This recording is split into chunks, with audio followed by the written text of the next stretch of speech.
green with envy. These Packers are making a move, and they're going all in for this season. Let's bring in Damien Woody joining us now. And D-Dub, we got to start with your reaction to seeing this trade yesterday. Micah Parsons going from Dallas to Green Bay. What went through your mind when you got the news? It was disbelief, man, because I'm just thinking, okay, you hear all the chatter, oh, they're going to trade Micah Parsons. I'm like, no way in hell they're going to do that. 26-year-old superstar pass rusher, and then all of a sudden the news comes down. It's like, oh, my gosh, they really did that. Jerry Jones really traded one of the best players that we've seen coming to the NFL in a long time for two low first-round picks. Think about that. Two low first-round picks and Kenny Clark is all it took to trade away one of the best players that we've seen in a long time coming to the National Football League. I'm still kind of shocked and surprised that the Dallas Cowboys made this move. And Mina Kimes was cracking a few jokes on Twitter yesterday. She's like, hey, maybe one of these picks will turn into Micah Parsons, Maybe one of these picks will turn into a Pro Bowler. For the Packers, from their side of this, they're 11-6 last year. They lost to the Eagles in the wild card game. Now they're heading into Jordan Love's third full year as a starter. This man's already been to playoffs twice. Does this trade make the Packers serious contenders to get to Super Bowl 60?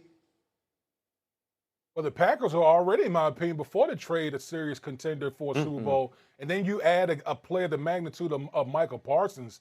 It only adds fuel to that fire. I mean, listen, when you talk about this Packers defense, it's one of the youngest rosters in the league, but it's also one of the most talented rosters in the league. And so when you add a guy like Micah Parsons to go along with a Rashawn Gary on the defensive side to really get after these quarterbacks and be the finishers, because we know the Packers are going to be able to score points and be very prolific on offense. Yeah, they're definitely one of the teams that's going to be we're going to talk about as a Super Bowl contender. They haven't been to a Super Bowl since 2011. It was Super Bowl 45 back then when they beat the Steelers. That's Damien Woody. Appreciate you, sir. Thank you. Back with you on SportsCenter, Randy Scott. Gary Streisky just yonder, just over the left shoulder. I'm right here. Always watching, always judging. We are shaving mustaches. We are cutting beads. But we're also losing talent if you're a member of the Dallas Cowboys. Gare Bear has more on that. We had a conversation yesterday before the show. Hey, Dan Graziano might have something percolating with the possibility that Micah Parsons gets traded. And we were like, wait, what? Not a shot. Well, if you were watching yesterday and then a couple hours later, so the man who kind of read it in the tea leaves joins us now, insider Dan Graziano. Graz, how did this come to be? Yeah, look, it was obviously percolating at this point yesterday, but no one was sure. And Adam Schefter has pointed this out. Kenny Clark practiced with the Packers yesterday, so if they thought this deal was about to happen, that probably wouldn't have been the case. So throughout the day yesterday, it seemed like the Cowboys started to sort of give the agent permission to talk to other teams, specifically the Packers in this case. What would the contract look like? And then, of course, it had to be brought back to Micah Parsons. Is this a place you'd be okay with playing? Is this a contract you like? And then it came together pretty quickly after that. The Cowboys were looking for a couple of first-round picks and a defensive player who could help them, because obviously they're trading away their best one. But yeah, I would say about 24 hours ago, the groundwork had been laid, but nobody was really sure that it was gonna break this way. Once the agent was able to talk to the Packers, again with the permission of the Cowboys, and then was able to relay everything back to Micah Parsons, I think it came together quickly once Micah said, "Yeah, that sounds good." The Packers, a playoff team last season, so now how does this set them up for the short term, Graz, and the long term? Yeah, look, I mean, Micah Parsons is 26. He's under contract for the long term, so it's not a one-year rental. But the Packers are a go-for-it team. This is a team that made the playoffs the last 2 years with Jordan Love as the starter. The only games they lost last year that they were trying to win, where they played their guys, were against the Lions, the Eagles, and the Vikings, who were the three best teams in the NFC. So it's pretty clear to the Packers, they're pretty close, but they need to get on that level. They did something they hadn't done in more than 2 decades. They drafted a wide receiver in the first round in Matthew Golden, so that's out of character for them. And then this big swing that they take in terms of bringing in a player from the outside, also a little unpackerish, but it indicates to you that this is a team that feels like it can compete for the Super Bowl this year and is determined to try and do that. Everybody hates the news waking up this morning in Dallas. You know who else probably hates the news? Caleb Williams and the rest of those NFC North quarterbacks. Dan Graziano joining us this morning on. And Courtney Cronin hanging out with us. And Damian Woody joins us in studio in New York. And Damian, it may be week 1 in college football, but the NFL, it stays in the headlines. It stays at the top of the food chain here as far as topics are concerned. Micah Parsons, the divorce happens between he and the Dallas Cowboys, and he's headed to Green Bay. And I know yesterday, before this went down, you were on a call with some of the producers here at ESPN, and they were asking you about the situation and what you thought would happen. For those who didn't see it on your social media, tell us exactly how you thought this would go down. Yeah, listen, we were kind of prepping for today's show on Get Up, and they asked me, like, what was if Micah Parsons were to get traded, what are the teams? And I just said one team, Green Bay.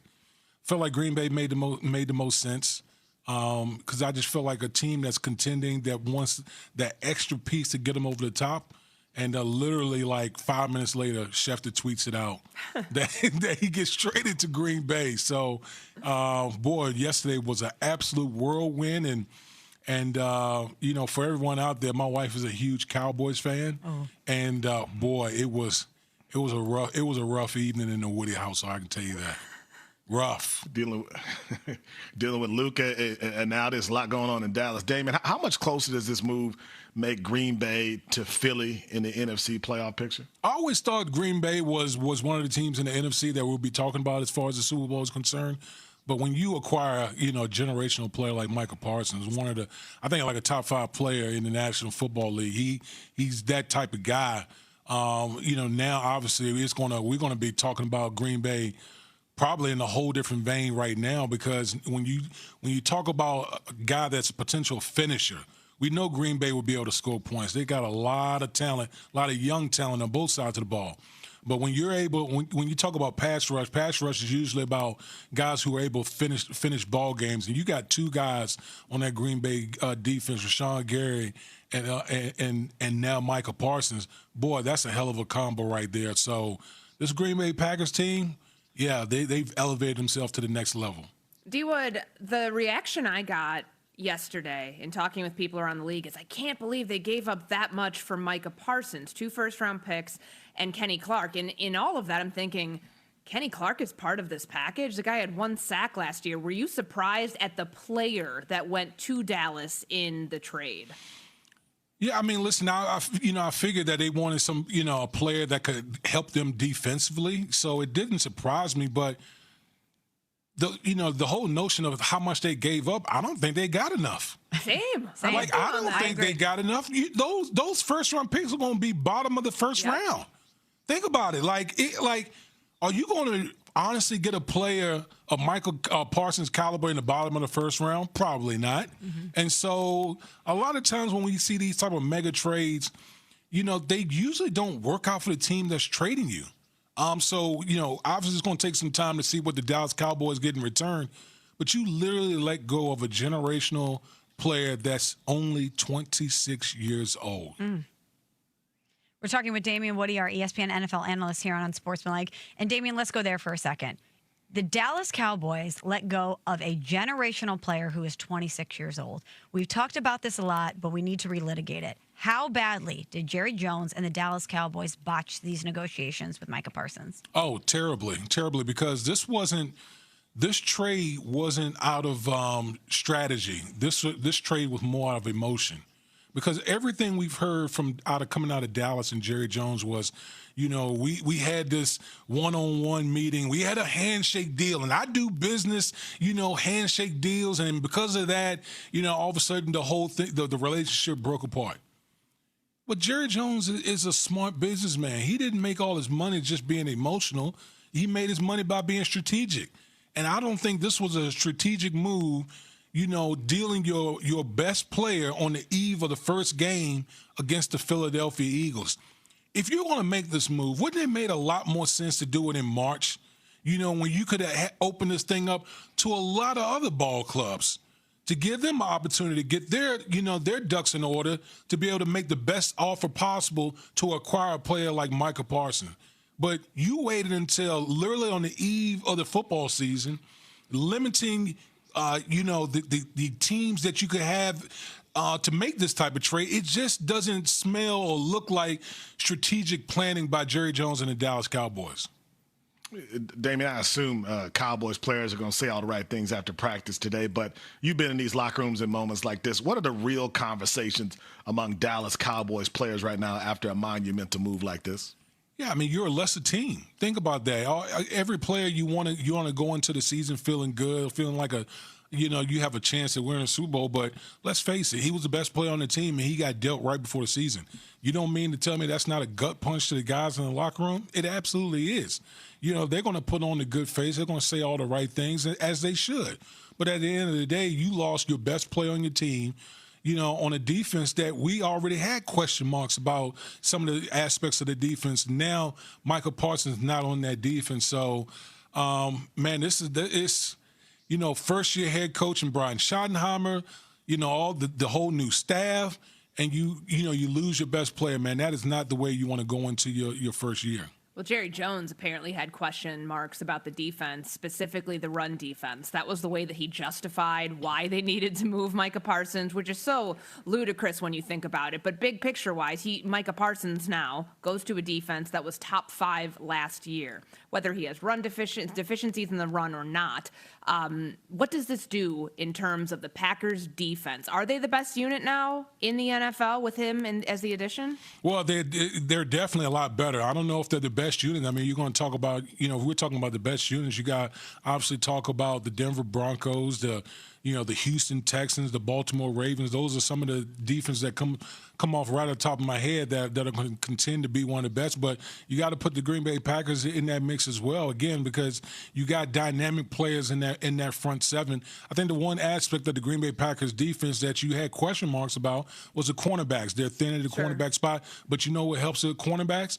Getting the pass rush. And so, Green Bay got one of the best pass rushes that we have in our game to help alleviate that issue. So, again, this Green Bay Packers, ball club, they're one of, if not the youngest ball club in the National Football League, and they got a lot of young talent on both sides of the ball. Boy, they're going to be fun to watch this year. They really will. Last thing for you, Damien, here on Unsportsmanlike, we're presented by Progressive Insurance. We're talking about the Packers and their chances to compete for and win a Super Bowl. But let's go more micro here. What about the division? Because we already were talking about the NFC North and how tough of a division that's going to be. Does this now have the Packers, in your opinion, as the favorite to win the North? Man, I would tend to lean yes. I picked the Detroit Lions, and I think the Lions are going to be right there as well. But that division is so stacked. Every team in that division is going to be, I think, pretty good. But, man, when you add a player like Micah Parsons to go along with all the young talent that they have on both sides of the ball, it can literally tilt things in your direction. So I would probably have to lean towards the Green Bay Packers. Great stuff, Damien. Thanks so much. And maybe stop at home or stop on your way home and get flowers or a cake or something nice for your wife. Michelle, it's already planned. I'm already on that. She's having a rough day, Damien. Make sure to take care of your wife. We appreciate you, Damien. We'll talk to you next week. Yep. All right. Well, coming up next here on Unsportsmanlike, it's I'm Over It with Pat Costello, a resident Eagles fan. How is he feeling now that Micah Parsons is heading to Green Bay?